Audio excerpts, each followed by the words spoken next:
चलिए जानते हैं झारखंड के सिलेक्टेड काम की महत्वपूर्ण 15 बड़ी खबरों को सिर्फ 10 मिनट में। पर अभी तक वीडियो को लाइक और सब्सक्राइब नहीं किए हैं तो जरूर कर लें, और वीडियो को कहां से देख रहे हैं कमेंट में जरूर लिखें। मैया सम्मान योजना के लाभुकों से वसूली से मचा हड़कंप। मुख्यमंत्री मैया सम्मान योजना में लाभुकों से नजराना वसूलना ग्राम स्तरीय उद्यमी को भारी पड़ गया। आरोपित बीएलए के खिलाफ प्राथमिक दर्ज करा ली गई है। मामला गोड्डा जिले के मेरवा प्रखंड के डोंडा पंचायत की है, जहां बीएलए अमरजीत मंडल महिला लाभुकों से आवेदनों की ऑनलाइन एंट्री करने के एवज में प्रत्येक से 200 रुपये की अवैध वसूली कर रहे थे। रेलवे स्टेशन की लिफ्ट में 40 मिनट तक फंसा रहा लड़का, ट्रेन के साथ परीक्षा भी छूटी। झारखंड के पाकुड़ रेलवे स्टेशन की लिफ्ट में राकेश कुमार मंडल नाम का एक युवक फंस गया था। बिजली कटने से लिफ्ट बंद हो गई और वह करीब 40 मिनट तक अंदर फंसा रहा। वह जेपीएससी का एग्जाम देने जा रहा था। इस क्रम में उसकी ट्रेन छूट गई और वह परीक्षा देने से वंचित रह गया। हैरानी की बात यह है कि लिफ्ट में फंसने के बाद उसने इसकी सूचना अपने पिता को दी। वह मदद के लिए रेलवे स्टेशन भी पहुंचे, लेकिन लिफ्ट से निकलते निकलते राकेश की ट्रेन और परीक्षा दोनों छूट गई। राकेश ने लिफ्ट के अंदर वीडियो बनाकर अपना दर्द साझा किया है। मनरेगा योजनाओं के संचालन को लेकर प्रशिक्षण का हुआ समापन। मनरेगा अंतर्गत संचालित योजनाओं के सफल क्रियान्वयन को लेकर प्रखंड कार्यालय में दिए जा रहे प्रशिक्षण का समापन गुरुवार को हुआ। प्रखंड कार्यालय से मिली जानकारी के अनुसार अंतिम दिन 12 पंचायतों के मुखिया, ग्राम पंचायत सचिव व पंचायत स्तरीय तकनीकी विशेषज्ञ शामिल हुए। प्रशिक्षण में कुल 12 सत्रों का आयोजन किया गया।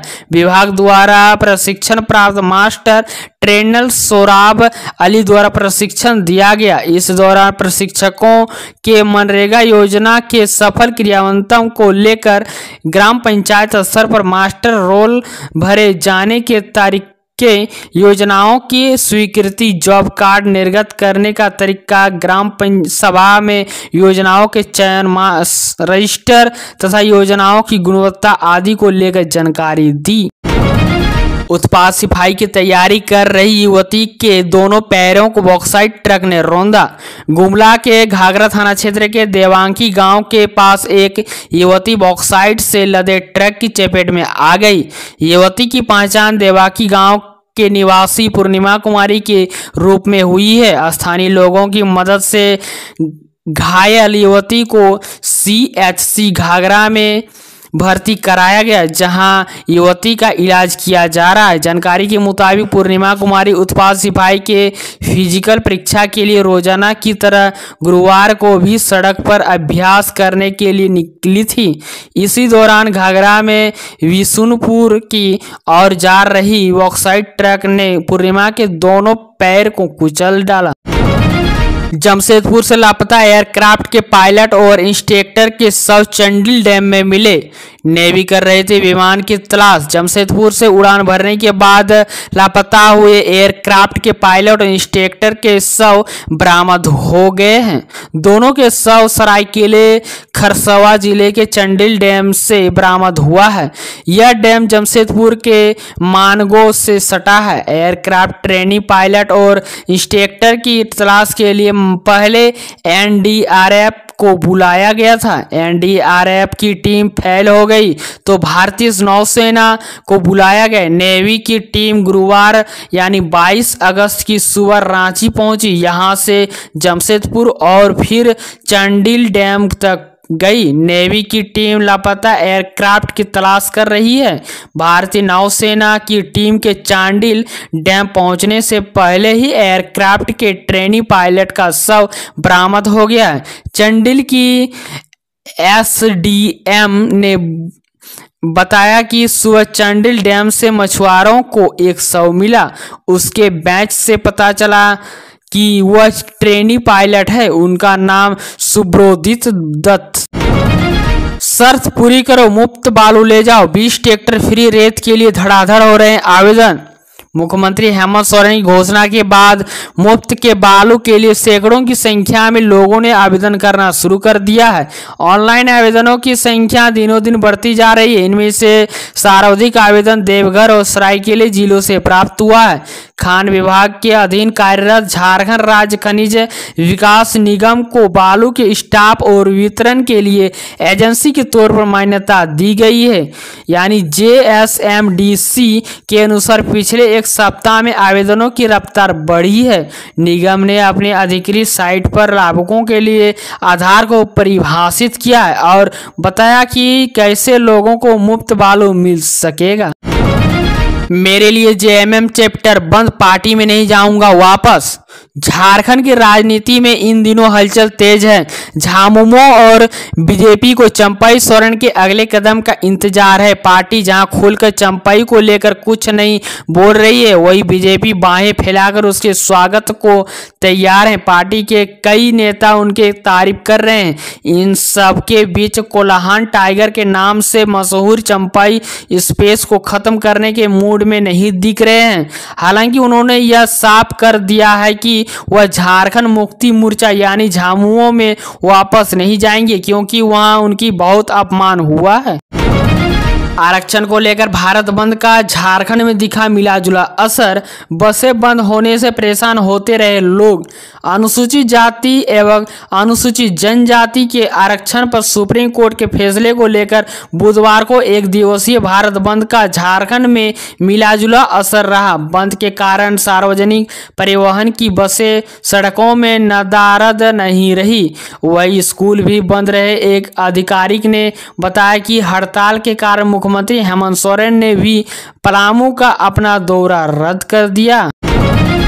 रांची में देर रात गरज के साथ मूसलाधार बारिश। झारखंड में अगले 3 दिन तक अलर्ट भी जारी। झारखंड की राजधानी रांची और आसपास के क्षेत्रों में बुधवार की रात मूसलाधार बारिश हुई। रात 9 बजे के बाद आसमान में बादल गरजने के साथ खूब बिजली कड़की। इसके साथ पौने 10 बजे से शुरू बारिश से जोर पकड़ा और देर रात तक बारिश होती रही। झारखंड TET के लिए आवेदन की अंतिम तिथि बढ़ाई गई। झारखंड शिक्षक पात्रता परीक्षा के लिए आवेदन की अंतिम तिथि 26 अगस्त 2024 तक बढ़ा दी गई है। इससे पहले 22 अगस्त तक ही आवेदन किया जा रहा था, लेकिन जैक के पोर्टल में तकनीकी खराबी आने के चलते अंतिम तिथि बढ़ाने का फैसला लिया गया। गौरतलब है कि बीते कुछ दिनों से अभ्यर्थियों को झारखंड टेस्ट का फॉर्म भरने से काफ़ी समस्या आ रही थी। वे वेबसाइट का सर्वर डाउन होने की शिकायत कर रहे थे।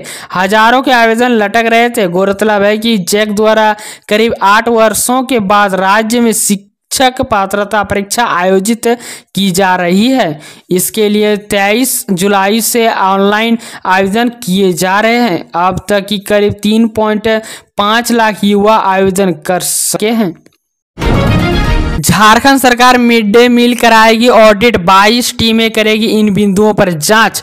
झारखंड के सरकारी स्कूलों में चल रही मध्य भोजन योजना की राज्य सरकार जांच करने जा रही है। लोहरदगा और पलामू छोड़ राज्य के सभी जिले में जांच के लिए टीम का गठन हो रहा है।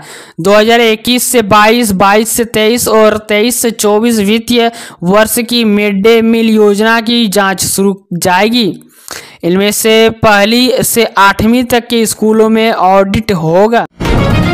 चंपई के ऐलान से सियासी हलचल तेज। इंडिया विधायक दूसरे दिन भी हेमंत सोरेन से मिले। झारखंड में सियासी हलचल का दौर जारी है। दरअसल राज्य के पूर्व CM चंपई सोरेन ने राजनीति से संन्यास नहीं लेने का ऐलान किया है। उन्होंने साफ कर दिया है कि या तो वह अपनी एक अलग पार्टी बनाएंगे या किसी समान विचार वाले दल के साथ जाएंगे। वही मुख्यमंत्री हेमंत सोरेन के आवास पर मंगलवार को वहां कोल्हान के 4 झामुमो विधायकों ने भेंट की। वही बुधवार को सत्ता में शामिल इंडिया गठबंधन के विधायकों का आना जाना लगा रहा। 1 रुपये में किसानों की फसल का होगा बीमा, 31 अगस्त तक कर सकते हैं आवेदन। किसानों के लिए अच्छी खबर है। किसान अब बिरसा प्रधानमंत्री फसल बीमा योजना के तहत अब 1 रुपये में अपनी फसल बीमा कर सकते हैं। इनमें से धान और मक्के की फसल शामिल है। वैसे पैक्स जहां कॉमन सर्विस सेंटर मौजूद है वहां किसान ऑनलाइन के माध्यम से बीमा कर सकते हैं। अपने नजदीकी प्रज्ञा केंद्र के माध्यम से भी बीमा कराया जा सकता है। कृषि पदाधिकारी अरुण कुमार ने बताया कि बिरसा प्रधानमंत्री फसल बीमा योजना खरीफ यानी 2024 के अंतर्गत किसानों को प्राकृतिक आपदाओं और उपज में होने वाले नुकसान के लिए सरकार फसल करा रही है। जिले को 68,334 किसानों का बीमा कराने का लक्ष्य प्राप्त हुआ है। बीमा का कार्य प्रारंभ कर दिया गया है। यह झारखंड सरकार के किसानों के लिए कल्याणकारी योजना है। 31 अगस्त तक इस योजना के तहत किसान फसल बीमा कर सकते हैं। गैर के सीसी लोन किसान अपने नजदीकी प्रज्ञा केंद्र के माध्यम से बीमा करा सकते हैं। मौसम विभाग ने 13 जिलों में भारी बारिश का जारी किया येलो अलर्ट। झारखंड के 13 जिलों में भारी बारिश होने की संभावना है। मौसम विभाग ने कहा है कि राज्य में कहीं कहीं गरज के साथ बारिश होगी। इस दौरान वज्रपात भी होने की संभावना है। मौसम विभाग की ओर से ये येलो अलर्ट जारी किया गया है कि प्रदेश के उत्तरी भाग में कहीं कहीं भारी बारिश होगी। मौसम वैज्ञानिक अभिषेक आनंद ने बताया कि शुक्रवार से सोमवार तक झारखंड में बारिश का दौर जारी रहेगा। 23, 24, 25 और 26 अगस्त को अलग अलग हिस्सों में कहीं कहीं भारी बारिश होगी। कुछ जगहों पर गरज के साथ वज्रपात भी होने की संभावना है। झारखंड के सरकारी अस्पतालों में भी निजी डॉक्टर करेंगे इलाज।